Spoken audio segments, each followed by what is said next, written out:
own a small business and you might be looking to sell, you could run into some major issues. Forbes estimates that 9 out of 10 businesses listed never actually sell. Why? Because there's only one way to sell. You need to do these 4 steps first. So if you want to be a part of the 10% of businesses that sell for profits, we've created a free checklist for you so you can sell without those hurdles that normally hold you back. Download the free checklist by visiting www.abundantculture.co/checklist.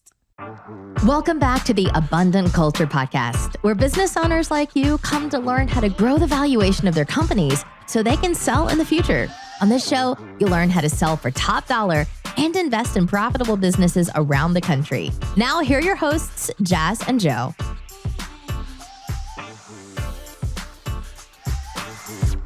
Hey everybody, it's Joe from Abundant Culture Podcast. We're so glad to have you back again this week. Today we are talking to the author of the 6 Disciplines of Agile Marketing. We're going to talk all about what Agile Marketing really is and why it's needed for any business. It doesn't matter whether you're a startup or whether you're some huge multi-million or multi-billion dollar corporation.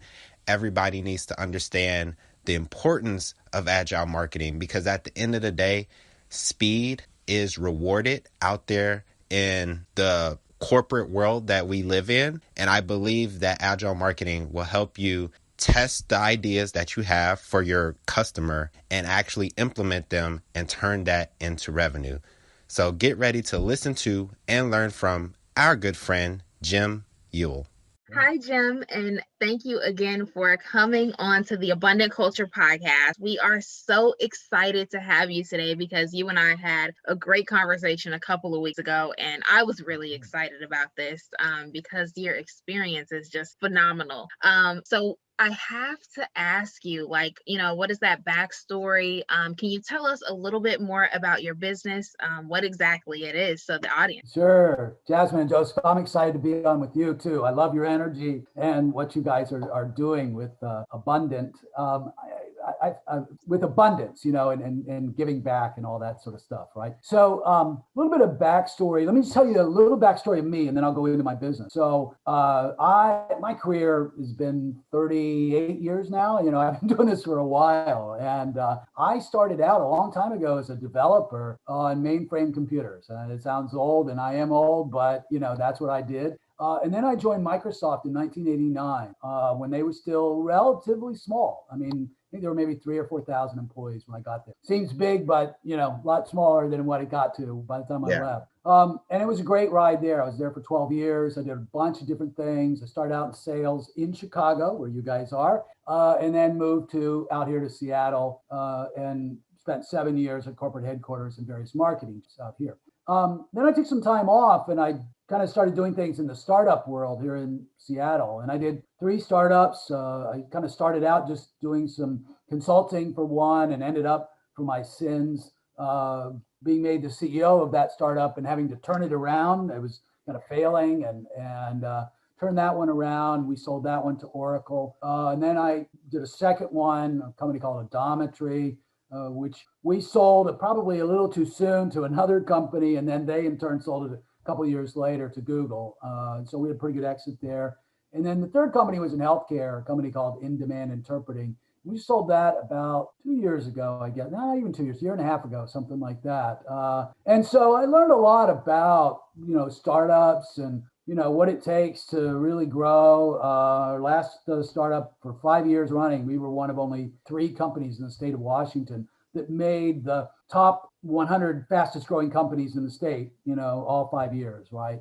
And so I learned a lot about, growth and people and, how to do things in a startup. My current company is called Peel the Layers. And I chose that name because one of the things that I try to do when I work with people is I try to get to know them a little bit and then peel back a layer of that onion and get to know them a little deeper and try to get to know their business a little deeper. And that whole metaphor of what I would call taking an iterative approach to peeling back one layer, then the next, then the next, then the next is part of just who I am. It's part of the working method that I have and have had for a long time. I started the business about 10 years ago in 2010. And it's been a consulting business up until now, okay? Primarily with me doing training and consulting. I decided pretty early on that I wanted it to be, and people use this term derogatorily sometimes, a lifestyle business, rather than, I didn't want to have, 10 employees and then 100 employees and 1,000 employees. I just didn't want to do that, okay? Been there, done that, and that's not what I wanted to do.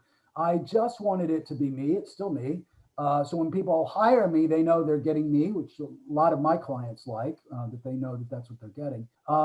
And I began to focus around this concept of agile marketing. Okay, so that was the idea. Agile had started to take the software development world by storm. Now, it still wasn't the dominant way that people developed software in 2010. Okay, it just been sort of articulated in 2001. It was making progress. They certainly were on a roll, but it was not dominant at that point. But we used it in my first startup, and I thought, we could apply that to marketing because it was the same iterative approach, very customer focused, agile in the sense of being able to react to things quickly and get things done. Those are all values that seemed important to me. And so I started writing about it. I started contacting other people who were talking about agile marketing.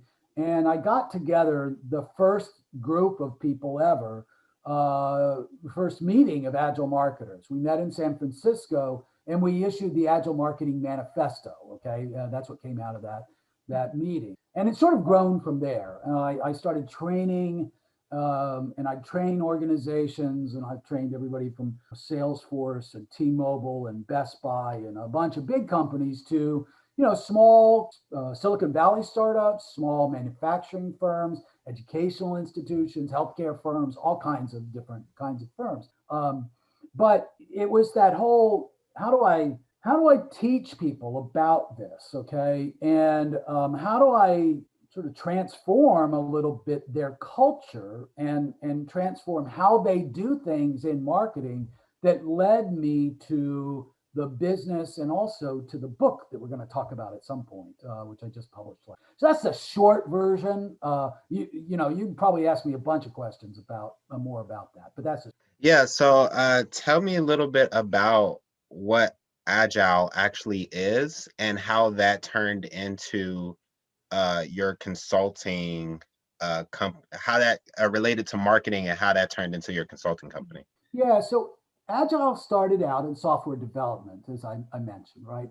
And previous to Agile, there was a method of developing software that was called waterfall. And the basic idea behind waterfall was that you finished a particular stage, like analyzing the customer's needs, and then the customer signed off on that. Then you went back and you did a design, and they signed off on that. And basically, the idea behind the sign off was you can't change anything once you sign off on it, right? Because we're going to go build it, and if you change your mind, that's not convenient for us, as software builders, right? Yeah. And I experienced this when I was a mainframe developer. We used the waterfall method, and we did all the steps in it, and we finally delivered the software almost 3 years later. It was like 2 years late. It's supposed to be a 1-year project. We delivered it 3 years late, which wasn't atypical at the time, right? And guess what? Their business had changed in 3 years. So what we delivered didn't meet their business needs, right? And the other problem is that many people, they don't really know whether they like something or not until they see it. Like, think about a website. Imagine if your web developer said to you, first time you're ever going to see this is when I declare that I'm done and I send you the bill, right? But you're never going to see any mock-ups, or you're never going to, interact with it or anything like that. Well, that's what waterfall is like, right? So Agile, they put out 4 statements in their manifesto, and they were things like responding to change over following a plan, okay? And people over processes and tools. And it was a set of values. We value these things more than we value those other things, right? So responding to change over following a plan, we value more responding to change because we want to make sure that we are responding to our customers' needs more than just following our set plans, which, that sort of thing. It's not that planning is terrible. It's just the customer and what their needs are takes priority, in doing this. So I said, that responding to change over following a plan sounds real applicable to marketing, because I'd had the experience of doing really thick marketing plans, right? When I was at Microsoft, we did a marketing plan in 1999. I remember this to this day. It's 157 pages, okay, of the most dense PowerPoint slides you've ever seen, right? And do you know what I did with that plan the day after we presented it to Steve Ballmer and the other people there? I put it in a drawer and I never looked at it again, right? Same thing I would have done. Yeah, exactly, right? Because I had to get on with the running the business, right? And doing this stuff. And, a week after we did that plan, it was somewhat obsolete. Some of it still applied, of course, but some things had changed, right? And so, that sounded very familiar to me. And so like today, I don't do these big, thick plans. Instead, I do what I call napkin plans. If it don't fit on 1 or 2 pages, not literally a napkin, but 1 or 2 pages, it ain't a plan for me, right? Yeah. And then the other thing about napkin plans, by the way, is that they're visual, okay? Instead of being a lot of dense text and things that everybody is supposed to read, but nobody ever does, okay? Yeah. The last marketing plan I did was single diagram and a video of me explaining that diagram. That was my marketing, right? And it was a video that was recorded by me just looking at my webcam and talking, okay? It wasn't any high production values, nothing like that. But we sent it out to everybody in the organization. There's a nonprofit that I was working at the time. And, everybody got it. Everybody sort of understood what we were trying to do, because all they had to do was watch a 4-minute, 30-second video and look at this diagram. And everybody had that in their head. And if I'd send it out as a 30-page, marketing plan, no way. Nobody would have read it. Nobody would have had it in it. So you asked me what Agile was, and I kind of went off on a tangent, but it is an approach to marketing, takes its inspiration from Agile software development, and it has some of these values like, responding to change, over following a plan, focusing on customers rather than on silos and hierarchies, really focus on data and analytics over opinions and conventions. That's another one of our values. So we have a set of values that we put in the manifesto, and I'm not going to read you all 7 of them right now. But anyways, it was those kinds of things. Okay. Agile is also a mindset. Okay, because it's a set of tools and processes. So we use tools and processes. One's called Scrum and the other's called Kanban. You probably heard of Kanban boards that you sometimes see in people's offices and that sort of thing. So anyways, it's all those things, but it's also a mindset. It's a mindset of focusing on outcomes over outputs. What do I mean by that? Look, let's say that I'm marketing to you, or I'm marketing my business. Do I care more about the outcome of getting a sale, or do I care more about how many emails I sent out and how many brochures I generated and how many ads I did and all of that sort of stuff? Of course, I care more about the sales, right? Yeah.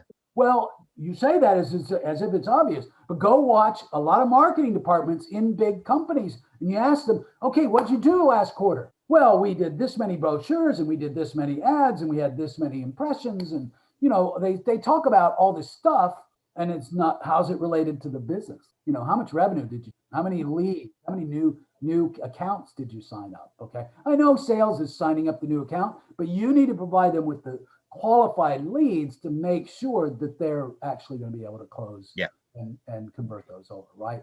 And so, that's one of the mindsets that you have to have. In large organizations, it's a mindset of distributed decision making rather than strictly top down, right?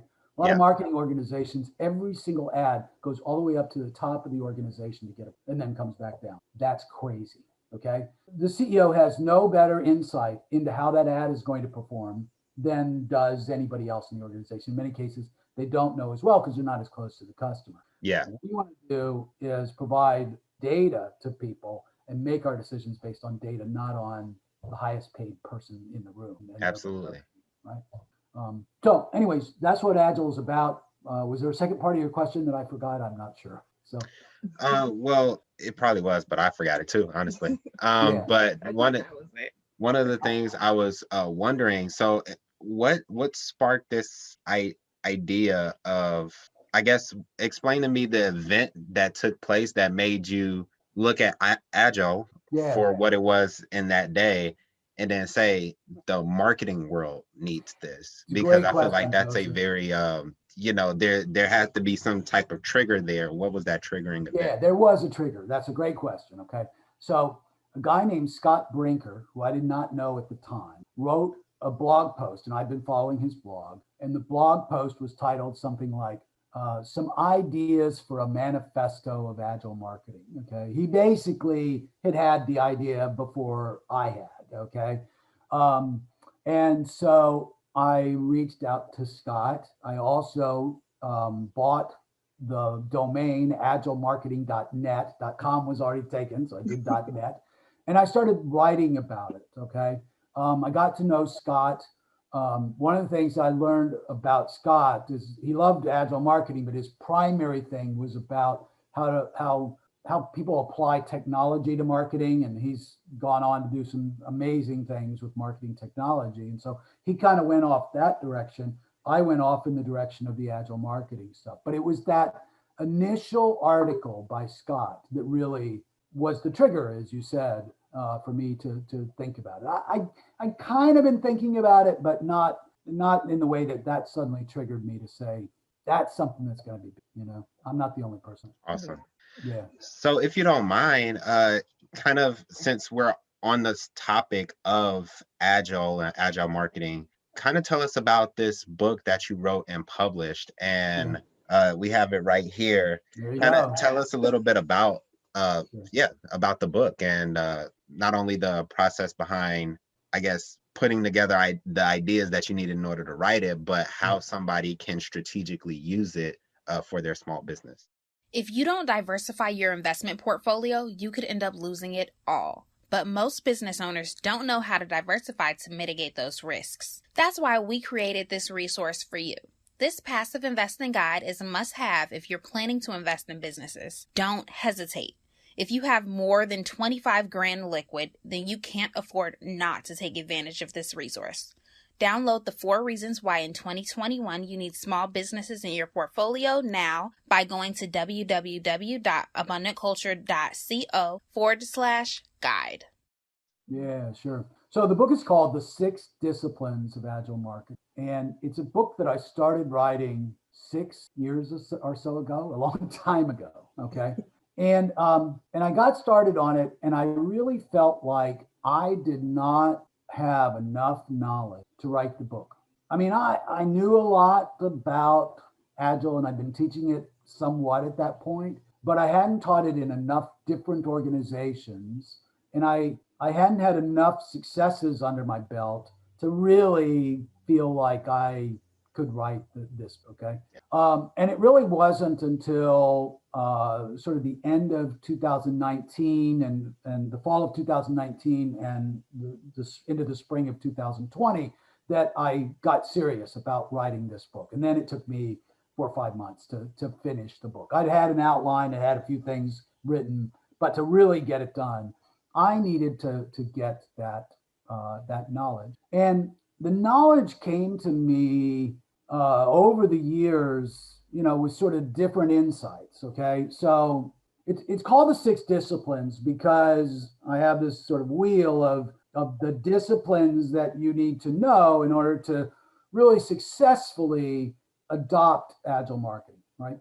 And I started when I did it, my agile practice, I started actually with discipline number 3, which is process. Okay. And that really is taking the processes that were used by software developers, Scrum and Kanban and something called Scrumban, and translating those into the marketing world. Okay, so when they talk about writing a user story, how do you translate that into marketing terms, and all that sort of stuff. Okay, but one of the things that I realized is that I was starting in the wrong place, and that if I started just by teaching people these processes, they weren't being as successful as they could have been. And so I had to kind of back up and think about 2 other steps. One step was what I call alignment. All right. So it's basically getting alignment on why are you adopting, why do you want to consider adopting Agile? Doing anything new requires change, and change for most of us is hard.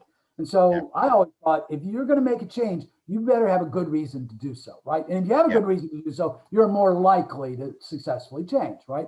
Yeah. And if you got a group of people, if they all are different places in terms of why we're doing the change, and some are on board and some aren't, that's almost always a recipe for disaster. And I was seeing that in my consulting business. So I felt like the first step needed to be to get everybody aligned and everybody on the same page about why are we doing this thing called Agile marketing, okay? What does success look like? How are we going to measure it? Those are all the questions in the first part of alignment, okay? There are two other pieces to alignment. One was getting alignment with the sales organization and with executive management, because too many marketing departments do their own thing. They do their own marketing stuff. But the sales guys are like, what do those guys in marketing do anyway? We don't have a clue. They don't really help us.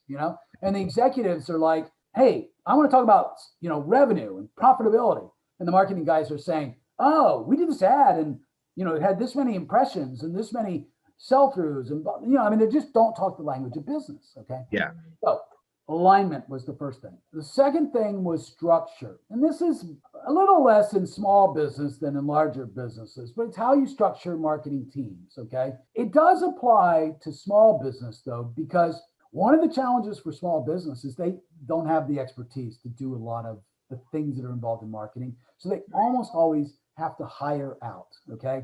And what they'll typically do is they'll hire one firm to build their website, another firm to do what's called search engine optimization or SEO. They'll hire somebody else to do, social media maybe, or maybe they do that themselves. They might hire somebody else to do Facebook advertising and so forth. And what happens when you do that is you do not have an integrated approach. Each one of those guys has their own approach and does all of that stuff. Well, there are starting to become Agile agencies that will provide what I call cross-functional teams, i.e. they will provide a team that's going to work on your business that has all those skill sets, and they will take, sort of a global view to your business and do all those things for you and make them work together, okay, and reinforce it. And so that's why that structure piece matters to a small business, okay, as you think about it. Then there's the process business.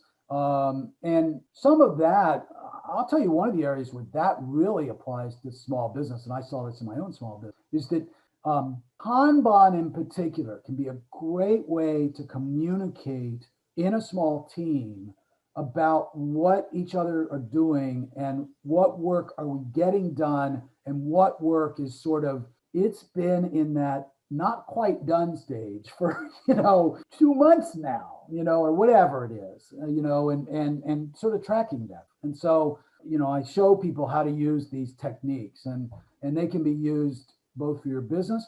Some people also use them just to manage their personal life. There's a great book called Personal Kanban that if you get a chance, it's a great read about how to use Kanban to manage your own life. The fourth principle is what I call validated learning.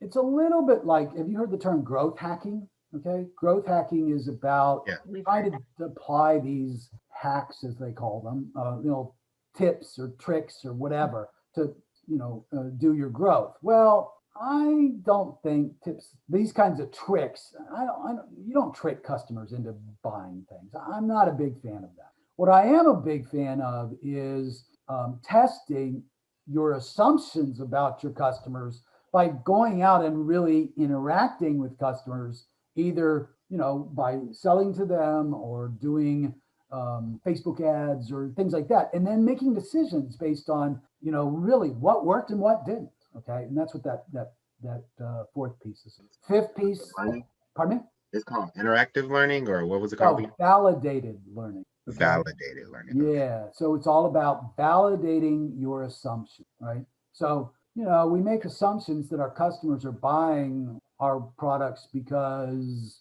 of A, and it turns out to be that they're buying them because of B, or whatever, all right? My wife recently bought an electric car. She she wanted an electric car. Okay, and that's fine. We got her electric car. And it's really interesting when you look at the electric car market. Okay, there are basically three markets. Okay, there's people like my wife who it's all about the environment and not spewing carbons into the air and all that sort of stuff. So she's that. Then there's the I'm going to be the cool kid, who are buying the Teslas. Okay, not any other electric vehicle. They're buying the Teslas because man, I got a Tesla. I'm cool. That thing. Okay. And then there is a third group. They're the smallest of the groups. That is about people who they want to save on gas. And, if they look at it as a long-term investment, you can actually save money with the right electric car, and use the right way. Okay. And so it's all about the operating costs and all that other stuff. Okay. So if you're selling electric cars, you have to know that stuff. You can't assume it. You really have to know that stuff. And if you're a salesman who works for one of those electric car brands, you have to figure out real quickly which of these is your customer, right? Because if they're I'm going to be the cool kid, you don't start spewing how cheap it is, because that's not congruent with being a cool kid. More expensive the better. Sort of thing, whatever. So validating your learning. The other disciplines, just real quick, I won't take too much more time on this. Number 5 is adapting to change, right? Big thing in 2020. I was interviewing a client in February of 2020, just as the pandemic was starting to hit, and their business had already been affected. They sold to the travel industry, and the travel industry was already starting to slow down. This is late February, early March, and their revenue was down like 50%. And what do? Right? You can't just say, hey, let's go run a promotional campaign on travel. Nobody's going to travel because of the pandemic, right? I mean, so they literally almost had to do a restart on their business, and they had to come up with new business offerings and new things that they were selling that they had no idea in January 1st that they were going to be selling by the end of March. Okay. So that responding to change. And then the 6th discipline is creating what I call remarkable customer experiences. Okay. And Seth Godin talks about this word, famous marketing author. And he uses remarkable both in the sense that it's an incredible customer experience, but it's also one that people remark upon. They tell other people about, right? What's the best kind of marketing? Word of mouth marketing, right? And so one of the jobs of marketing these days is not so much about brand or leads or all that sort of stuff, but it's about helping the rest of the organization create remarkable customer experiences, right? Because people today are not buying products. They buy experiences. You guys have been under, I guess, some kind of lockdown this year, right? Yeah. Yeah. And how much do you want to go see family, or you want to go travel, or the list of things that you probably want to do right now, I bet none of them include products. Okay. It's not buying a new thing, right? It's about experiences, right? And this was happening before the pandemic. Okay. If you talk to millennials or Generation Z, or I don't know what letter we're up to now, but whatever, they will tell you that they value experiences, and they see accumulating things as a baby boomer sort of thing, and it's a negative thing. Okay. And at least that's what my kids tell me. And I think that's true. I think that's actually a good thing. It's a healthy thing to do that. So how do you create those experiences, right? And if you think about the best companies, think about Apple. Okay. Apple's not selling products. They're not selling this. Okay. They're selling an experience. Go into an Apple store. It's not like any other store. Open this box and get started on it, and the way that it operates, it's not like anybody else's phone. Okay. Anybody can build a smartphone. They're creating an experience. Okay. And that's what it's all about. Absolutely. Those principles seem so important, and I think they're like most likely overlooked. Yeah, some of them are, and so I hope to provide something that people could use, not as a roadmap, because everybody's journey is a little different, but at least some ideas and some principles to help them map out their own journey and what they're trying to do. So, but it was important for me to kind of experience and make a lot of mistakes before I came up with those 6 disciplines. Okay. It honestly started out with one, then I quickly added 2 others, and I could tell you when number 4 came in place. And then anyways, it kind of grew organically. I had a college professor review the book the other day, and they said, well, what's the theory behind the book? I was like, there is no theory. It's all pragmatism, it's all hard knocks and experience. No theory involved. I'm no longer a college professor, thank God. So. That's hilarious. Yeah. So there's one quick question I had before we move on to our next questions. And I wanted to get an understanding of exactly what Kanban was, because I heard you say that term, and I wanted to make sure that I wasn't the only one who didn't know what that was. Oh, no, it's fine. A lot of people don't know that term. So Kanban is a Japanese word, and it literally means card that you can see, okay? And it was developed by Toyota, and they literally had these cards that represented stages of the automobile manufacturing process, and they passed the cards down along the assembly line. And so it measures, it's used to control the flow of a process, okay? And so the card moves along with the flow. And it relies upon the fact that we as human beings are very visual creatures. We can literally process visual information 100,000 times faster than we can process the written word, okay? Mm-hmm. So let me give you a really simple example of a Kanban, okay? Starbucks, all right? So think about the Starbucks operation, right? How does it work? You give your order and they write that order on the cup, okay? And they put in these little boxes, WM for white mocha, and 2, which means how many shots of espresso it has, and XF for extra foam and all that sort of stuff. But you can look down there and it's very visual, that cup, as to how things, what they need to build. Imagine that they didn't use those cups and instead they passed around the receipt. The receipt has all the information on it. It tells you ordered a white mocha with extra foam and blah, blah, blah. Okay. But the cup is much more visual, and the baristas can read that more quickly. The other thing about the cups is they serve as kind of a placekeeper for the process. So the person taking it takes the order, and then they put it in a holding area right next to the barista. The barista pulls the next cup off, makes the drink, and puts it over to the place where the customer picks it up, okay? And so there's this, they moves from left to right, from the employee's point of view, okay? Not the customer view, from right to left, but it moves from left to right, and it moves through that process. And there's no tool that keeps track of that. It's just the cups moving, right? So it's almost like this card. It's effectively a card that moves through there. That's essentially what we do with Kanban, except we don't use cups, we use cards, okay? So a Kanban board, when you go into an organization, and you'll see a big whiteboard, and it will have these black lines down it that represent columns, okay?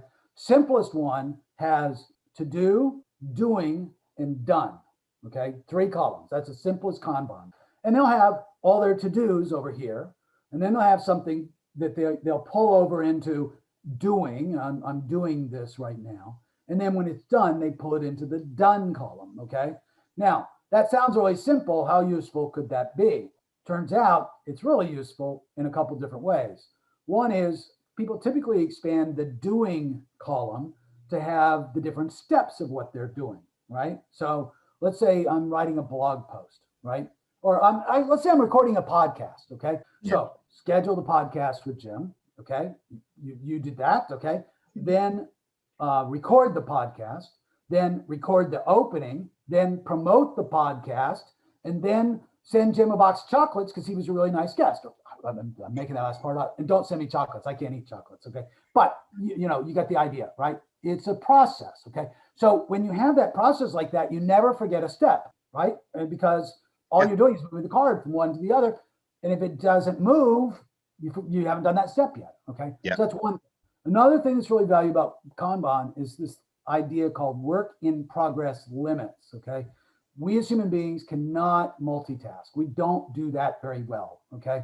And so Kanban says, all right, instead of having 10 items in the work in the doing column, you're limited to 2, okay, or whatever it is, okay, some number, okay. Mm-hmm. And what that does is it says you need to finish the things, okay, and it puts an emphasis on what they call a culture of done. Get it done, okay, before you start something else. And so there's a steady flow of getting things done, okay. You can also start to measure things like cycle time, which is how long it takes from something to go from I haven't started it yet to done. That's cycle time. Lead time is the time from when I first had the idea to it being done. So there's a little extra time there, you know. Anyways, there's a whole bunch of concepts in it, but it's basically this flow of cards that you can see. That's my brief definition of Kanban. Awesome. That is very fascinating. Okay. So we do want to start wrapping it up to respect your time. Sure. But I have to ask you, like, I feel like we covered so much in this episode. So what would you want someone to, if they just had to remember one thing, what would that one thing be that you would want somebody to take away from this episode? Well, I think it would be this idea of iteration. Okay. It's this idea that you succeed not by writing the best marketing plan and then you do that once and you're done. Okay. That isn't how you succeed. You succeed by writing a little plan, trying something out, getting real customer feedback out there. Don't write your plan in a vacuum, but go out there and talk to customers and make things happen. Okay. And if it doesn't work, that's okay, because you haven't invested a ton of time in doing that, right? You spent half an hour coming up with the plan. Don't spend any more than that, half an hour, because your first plan is likely going to be pretty good idea of what you can do today. Then go test it. Does it work? Fine. Toss that one out. Come up with a different plan. Okay. Try that one. If you do 10 of those, I guarantee you one of them is going to get some traction. Okay. And if you can come up with an idea, test it out in a week, and and if it doesn't work, go on to the next one. And at the end of 10 weeks, you've actually tested 10 ideas, one of which has really gotten some traction. That's much better than trying to spend 8 weeks writing a marketing plan and 2 weeks trying to execute on it and finding out it doesn't work. Okay. It's much better to do that. So that whole idea of iteration, and Steve Blank, who is one of the best advisors for small business, for entrepreneurs. Okay. He said in one of his books, he said, there are no facts inside the building. So get out of the building. Right. And I mean, that's good advice to any entrepreneur. Go talk to people. Okay. It's the only way you're going to find out whether you've got an idea that's going to work. Absolutely. Okay. So we have to ask this question to everybody who comes onto the podcast, because we always get very unique and interesting answers. And the question is, when it comes to either your business or your personal life or even your spiritual life, how do you like to spread abundance to the people around you?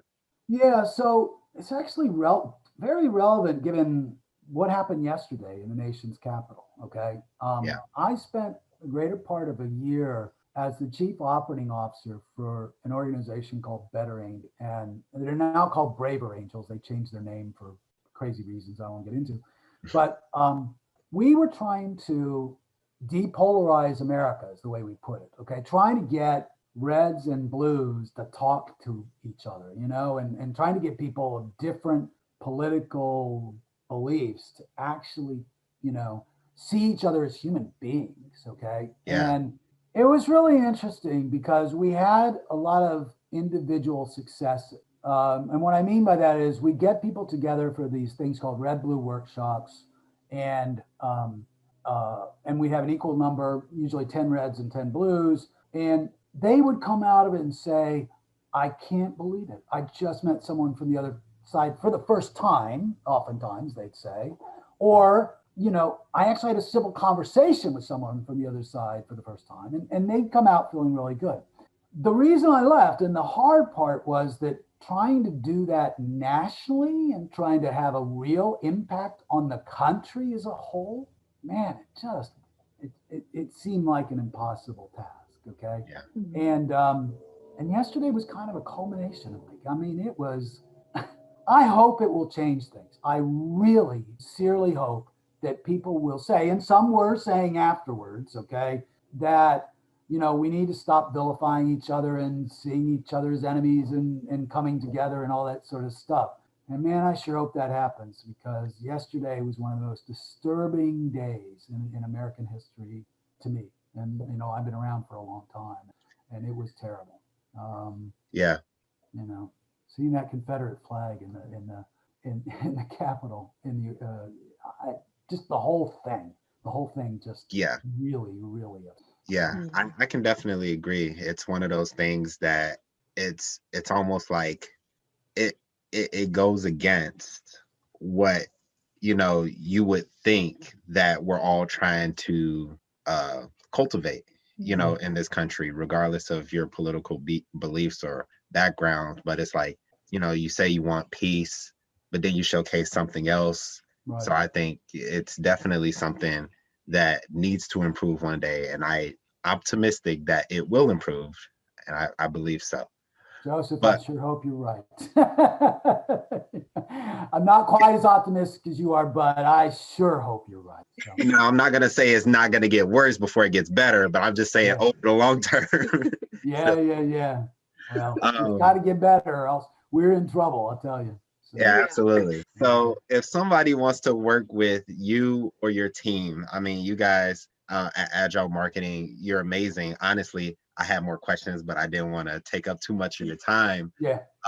And I'll definitely have some more questions for you later on. Okay.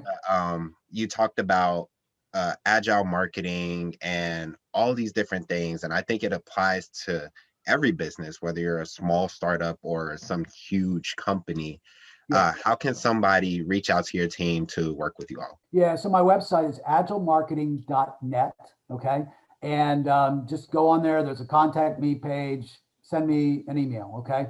That's the easiest way to get in touch with me. Or, reach out to me on LinkedIn, okay? One thing about if you reach out to me on LinkedIn, don't just, reach out and say, I want to connect. Give me a reason why you want to connect, because otherwise I'm not going to, I just don't do it automatically. I want a reason for you to connect. I'm pretty easy, why don't you give me a reason, but give me a reason, okay? Absolutely. Take that time. Love it.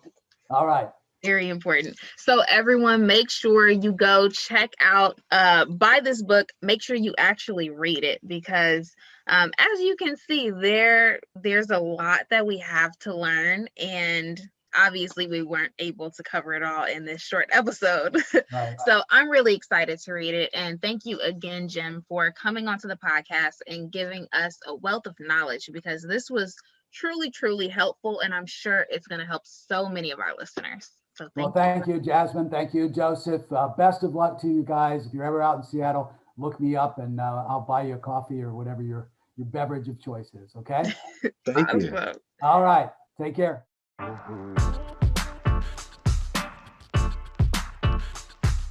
Thank you for listening to the Abundant Culture Podcast with Jazz and Joe.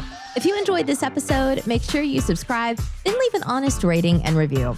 And remember, we're ready to buy your business. So if you're ready to sell or passively invest in other small businesses, go to abundantculture.co for more information. We publish episodes every Friday, so we'll see you next week.